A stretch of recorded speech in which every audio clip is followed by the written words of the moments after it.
Hi guys, good morning. So ngayon nandito kami sa Jakarta. So ngayon dito kami naka-check-in sa hotel na ano pangalan ito?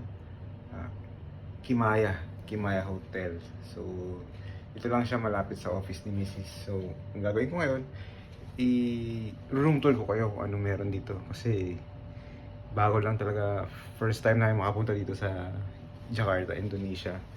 And yeah, tara samahan niyo ako. So ayan o, ito yung kanyang wardrobe. So nandyan, meron din siyang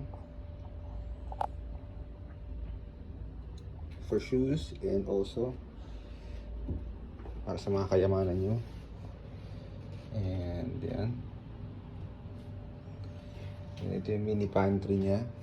So everyday libre ang water and refills nito, refills ng chips.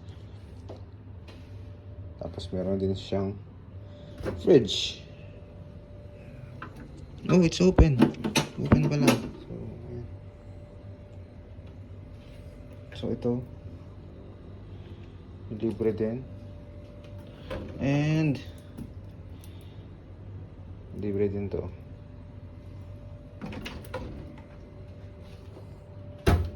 Nakakatuwa dito guys kasi yung mga pagkain, napaka-generous nila dito. Ang mura lang ng pagkain dito. Yung buffet nila sa baba for breakfast sa baba ng hotel is around 300 pesos lang.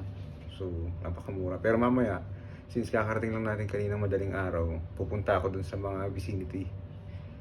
Kasi mas gusto kong kumain dun sa mga street foods nila, yung mga karinderya or yung mga typical na pagkain dito kaysa kumain sa mga fast food. Makakamura ka na, sabi nga nung naglinis ng room kanina, double the price daw yung mga fast food dito. So check natin. Ito pakita ko sa inyo ulit yung kanilang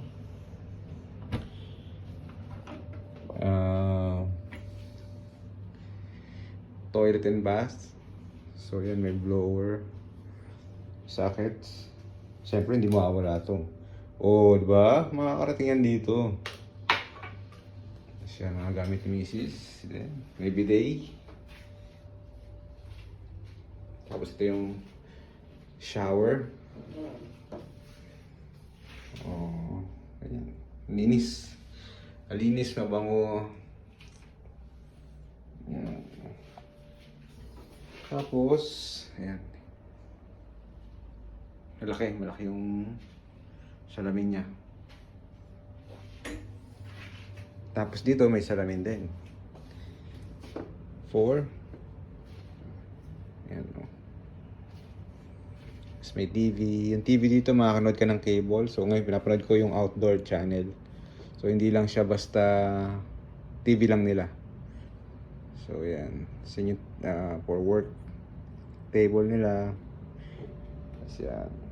Ganda yung sahig. Ganda yung kama.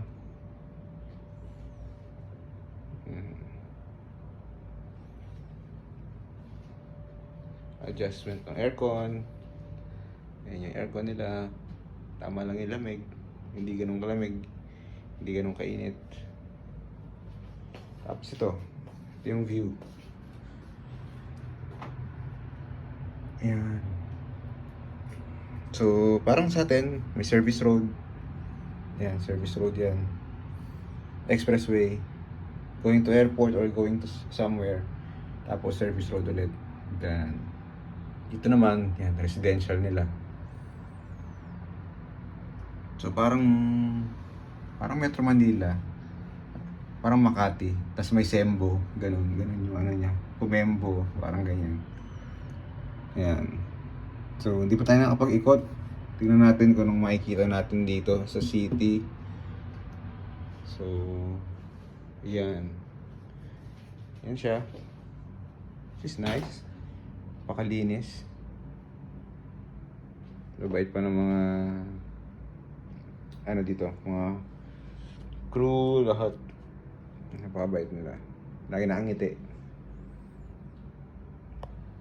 So yun guys, check natin kung anong gagawin natin mamaya. And samahan niyo ako kasi I'll be here up until Saturday. So almost 1 week si wifey nag-work siya, may training siya dun, dito malapit. So most of the time ako lang dito sa unit, ako lang talaga. So makakasama ko lang siya pag out niya ng 6 p.m. At yun na namin mga daytime. So salamat sa oras nyo, salamat. I'll see you again soon. Bye!